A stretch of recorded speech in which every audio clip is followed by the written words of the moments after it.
Hello, welcome to Bentley's Backwoods Bushcraft, and this is Richard. So, I guess this episode I'm going to do a little talk on some of my favorite UFC fighters that I used to hang out with. Now,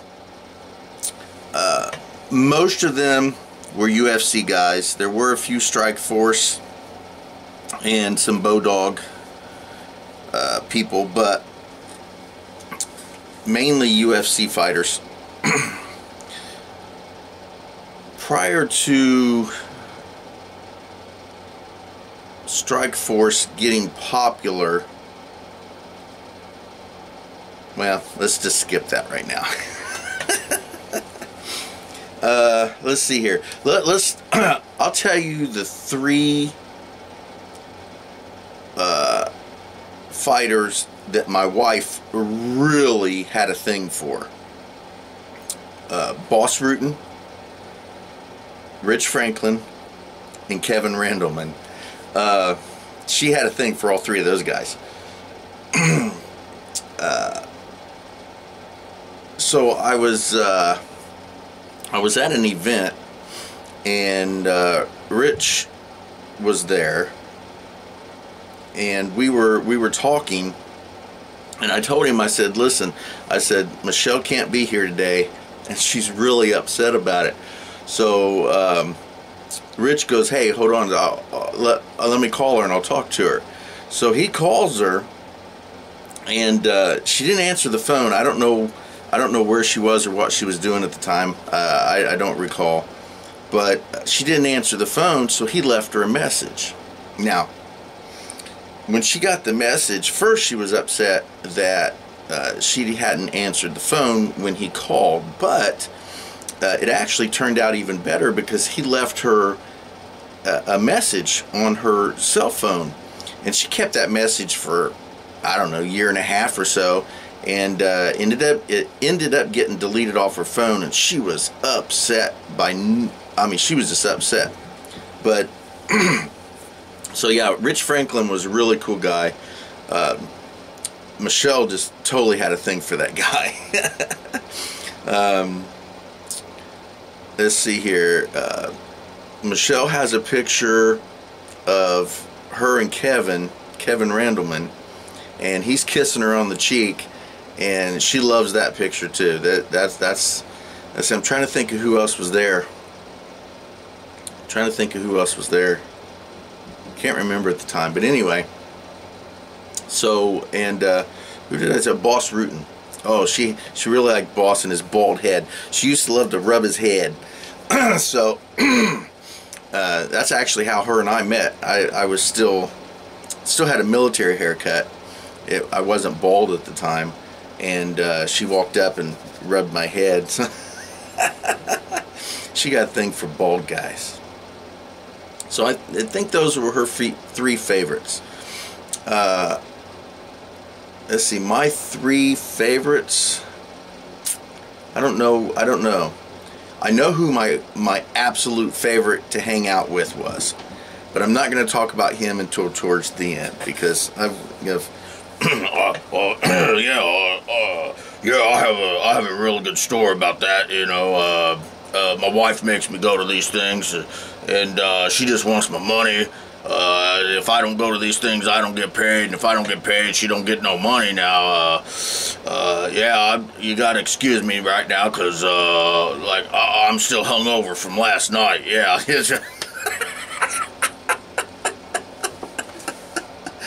Anyway, guy loved you buying him beers. So Donald Cerrone, he was a fun guy to hang out with. He was a jokester.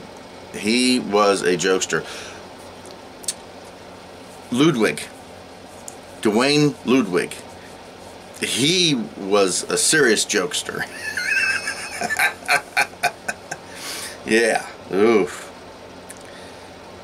Yeah, I'm not even going to talk about that. Those are two really, really cool guys.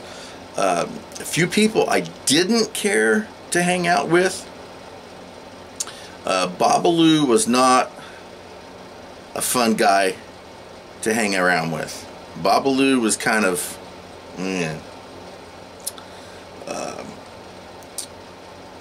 now my brother was not into MMA like I was, but he liked to meet some of these guys.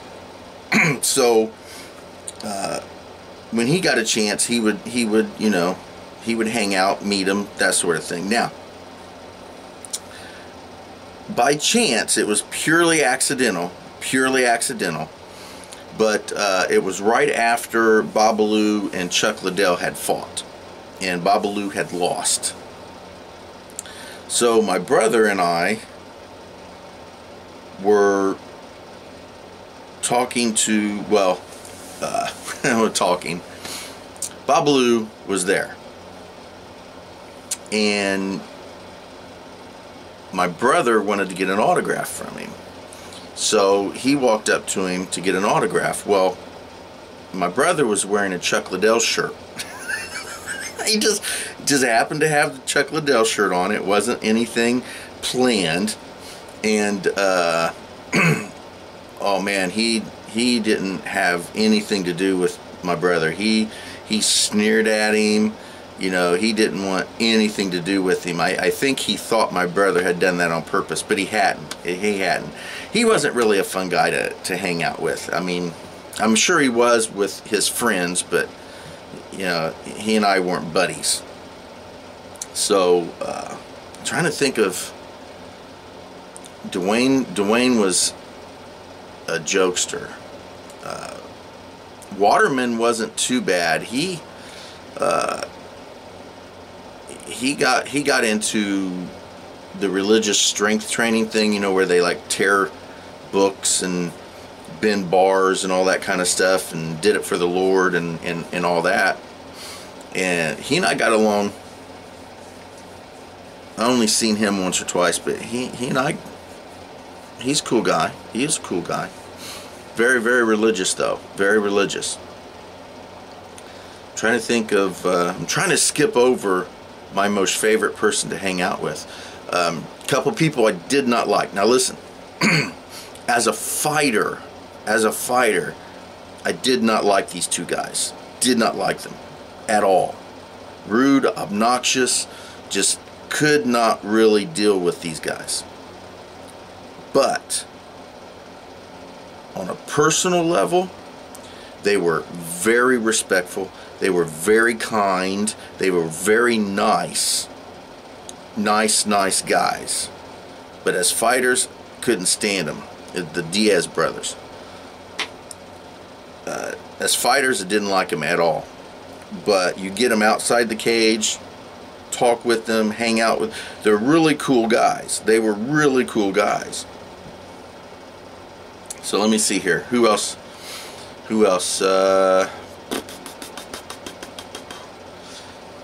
I guess I could talk about my most favorite one. Let's see, we talked about Kevin Randleman. Now, I met Randy Couture just one time. Just met him once at an event.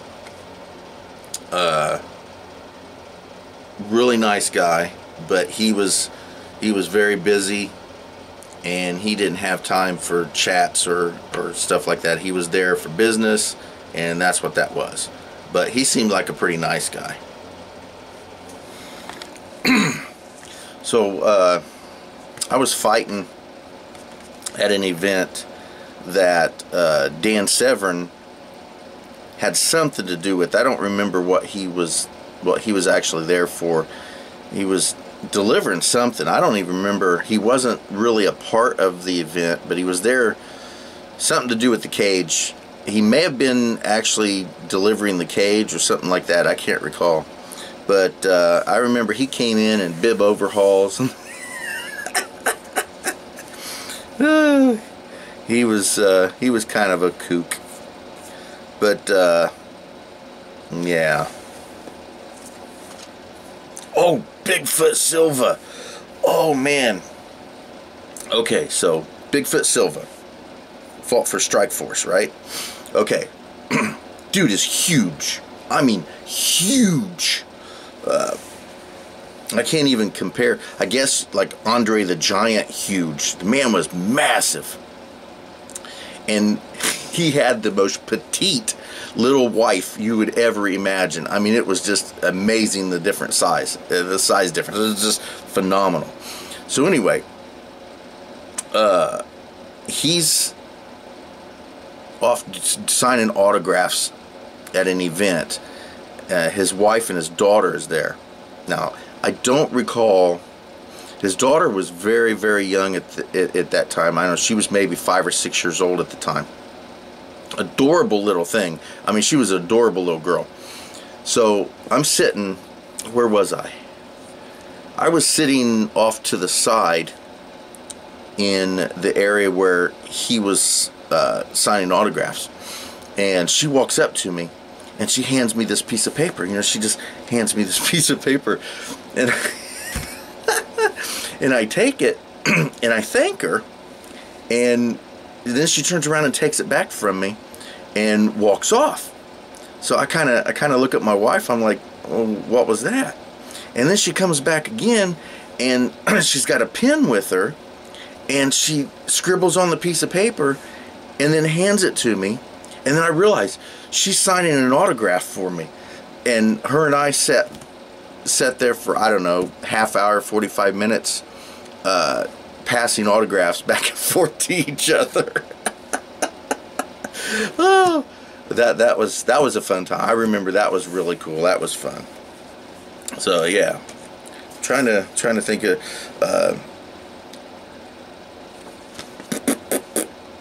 John McCarthy, Big John. I have to admit, my wife was much more friendly with John than I was. They got along really well. So I don't know if I would say that he would be one of her favorite personalities, unlike Rich and Boss and Kevin, but they got along really well. Nick Diaz, I talked about Nick and Nate. I didn't like them in the cage. I didn't like their attitude.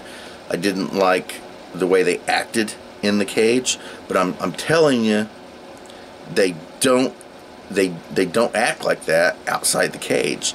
Respectful, very nice guys.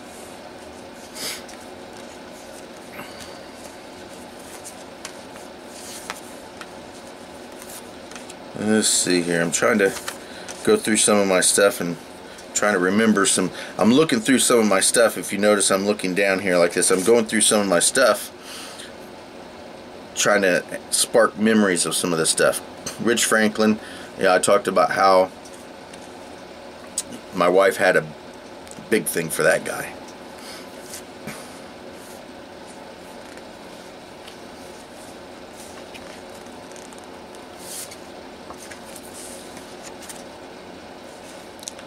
Matt Mitrione.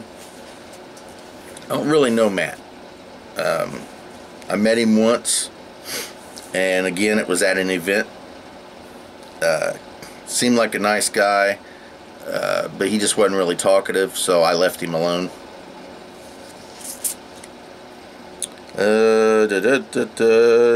I don't have any good stories about Fedor, but one of my MMA instructors, Chad Wagner,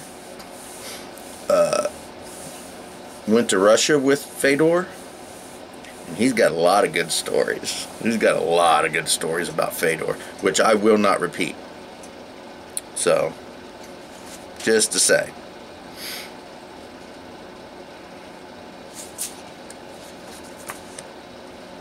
The first UFC fighter I ever met, Pat Miletich. The first UFC lightweight champion. I met him at some fights, and little guy, smaller than me, much smaller than I was at the time. And of course 5'9". At the time I probably weighed, I was about 175 pounds. I was about 170, 175 pounds. He was the very first UFC fighter I ever met. It was early in my career, and he was a really cool guy. He was a really cool guy. I like Pat. Ian Freeman.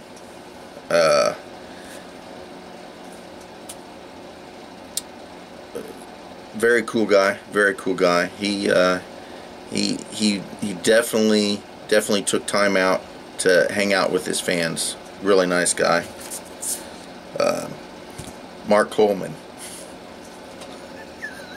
Oh, I don't know. Should I talk about Mark? I'm thinking. Alright, I have some stories about Mark that I probably should not tell. But we'll see. We'll start. And if I get into it, maybe I'll tell the stories.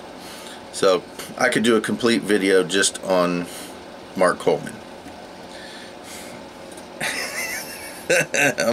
I'm still debating on whether I should do this or not. Alright, Mark the Hammer Coleman, right? I never called him Mark the Hammer Coleman. Now, I never did it to his face, but I always called him Mark the Hammered Coleman. The dude was a drunk. Oh my God. First time I met him was at a local fight in my hometown. And he had brought a fighter to the fights. It was him and Kevin Randleman. And this was before Kevin became really popular. Kevin was just starting out at the time. And I honestly don't remember the fighter that he brought to that particular fight. I don't remember. It wasn't Kevin. I mean, Kevin was there, but Kevin wasn't the one that was fighting. But Mark got trashed. I mean, he was hammered. Dude couldn't even stand up. So he's trying to corner his fighter, and he's got this loud, deep voice, and all he was doing, and he was beat red. He was so drunk, he was beat red, and all he was doing was yelling at his guy, "Hit him where it hurts! Hit him where it hurts!" That was my first encounter with Mark. Now listen, I'm not going to take anything away from any of these fighters, and you know, I'm not saying mean things about any of them, and I'm definitely not saying anything that is not true or something that I personally witnessed. All right, anything I say about these guys, I personally witnessed it. So, and which is one reason why I won't talk about the Fedor stuff that one of my instructors told me about, because I wasn't there. Now, I have absolutely no doubt that the stories are absolutely true. I have no doubt that they're true. But I didn't witness them, so I'm not talking about them. So anyway, Mark the Hammered Coleman. Should I talk about the... Okay, again, I wasn't there. Thank God. I wasn't there. I didn't get to see it, so I probably shouldn't talk about it. But one of the guys I trained with. Okay, so here's the story. I trained with a lot of guys, and a lot of local guys I trained with. We became good buddies, right? So the day after the fights I was just talking about Mark Coleman, we have class, and one of the fighters comes in, and you could just tell he had something he had to tell everybody. He just had to tell everybody this. So he gets 3 or 4 of us together, pulls us off to the side. He says, dude, you will never believe what happened. I said, you know, like, what? You got to tell us. So this is what he told us happened. All right. So he was at those fights that night as well, along with his mom and a couple of his buddies. They were at those fights that night. All right. So that night ends. They all went out, got drunk, went home, blah, blah, blah, blah, blah, right? So the next morning, this guy wakes up, goes downstairs into his kitchen, and what does he see?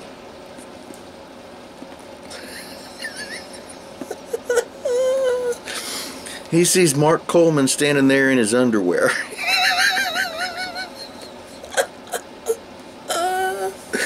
Mark Coleman went home with this dude's mom. Oh, man. So this guy wakes up the next morning and comes downstairs with a hangover to see Mark Coleman in his underwear digging through his refrigerator. Oh.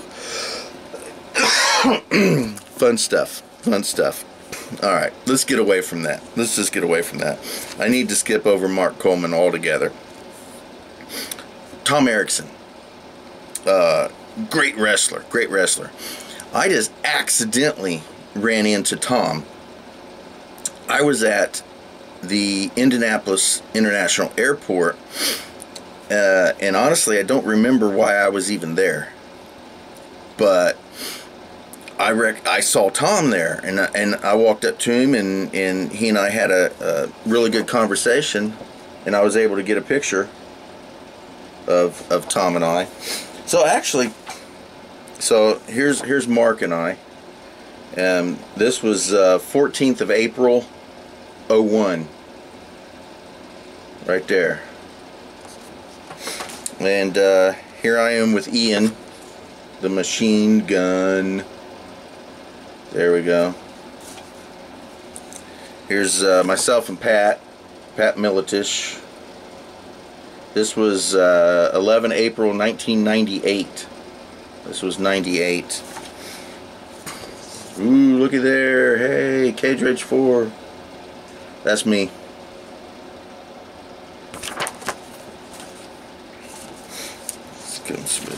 Anyway, there's a few other things there. Oh, Chris Lytle. Alright, Chris Lytle's from Indianapolis.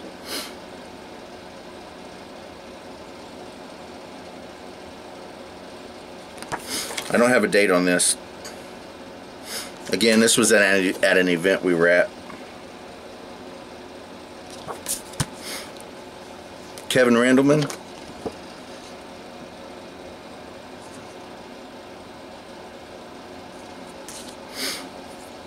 Dan the Beast Severn. There we go. So I'm looking through some of my old pictures and stuff like that, and so it maybe kind of spark a little bit of Pat Barry, Alan Belcher. Alright, so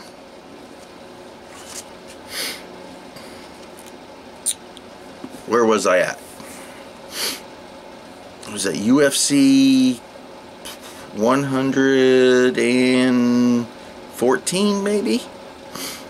It was the one in Indianapolis. I think it was 114, but I don't really recall the number, which one it was. But anyway, Alan was there. And my wife and I were hanging out. And I have a bunch of these UFC cards, you know, the little baseball cards type things, and I have one of Alan Belcher's, and I always wanted to get it autographed. I had one, and so I took it to him and asked him to sign it, but my wife handed it to him, so he signed it to her. Oh, dude, I was so upset. I'm like, man, this is the last one I got, dude. he didn't have any more, so I don't have that card signed from him, but my wife does. Junior DeSantos has absolutely no idea how to pronounce Richard. Ron Waterman. I talked about Ron. Nice guy. He's a nice guy. He's the dude that he fought MMA stuff for a long time, and he got into the I don't know what you call it, the religious. He got really religious, and then he got into that, you know, tearing the books in half and bending bars and all that kind of stuff. Power of, you know, power of God and all that kind of stuff, and he did that a lot. He started doing that.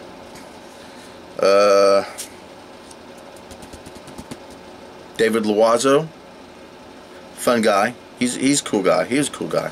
He was a cool guy.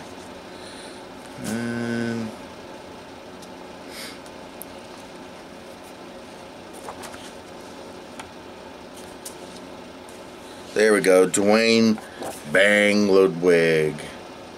Fun guy to hang out with. Okay.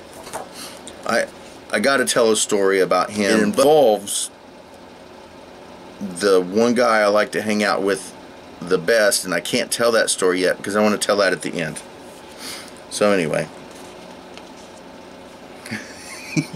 This is the guy I had to wait. I have to wait.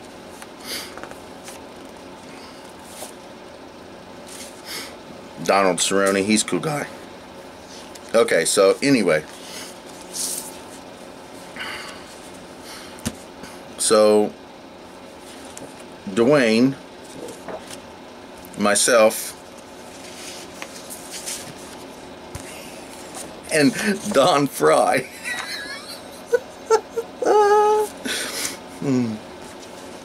all are at a autograph signing thing, right? Don Fry is absolutely my favorite UFC fighter to hang out with. I'm telling you, that man is crazy. So yeah, I'm here because my wife makes me come to these things here. I don't really want to be here. I'm still hungover from last night.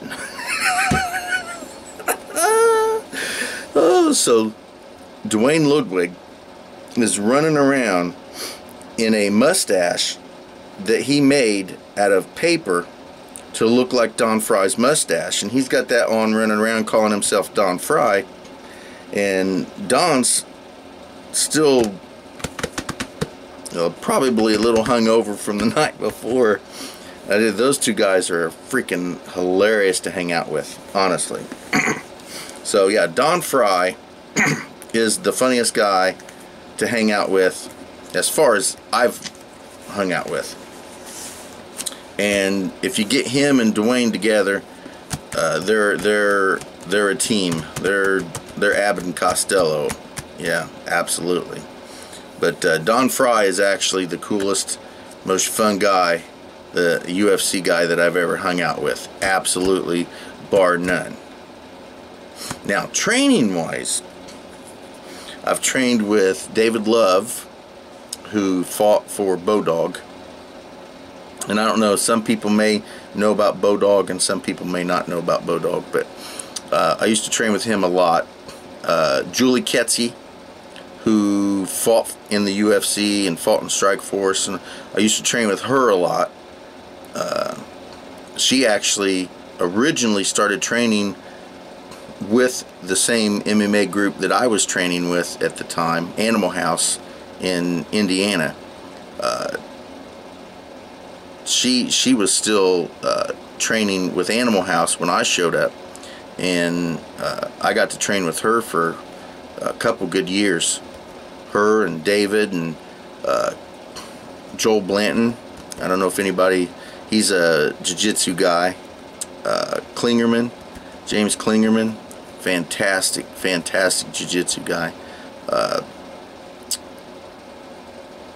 Yeah, I've got to train with a lot of really good guys. Chad Wagner. Chad knows more UFC fighters than anybody else I've ever known. He used to work for the UFC, and he's got stories that would blow your mind. So I have to say, I've had a great time. Had a great career. I had a blast doing it, and I do miss those days, but you know, they are behind me, and you know, move on and have the memories. Memories are fantastic. Always keep the memories, and enjoy the outdoors, even if it's just your own backyard.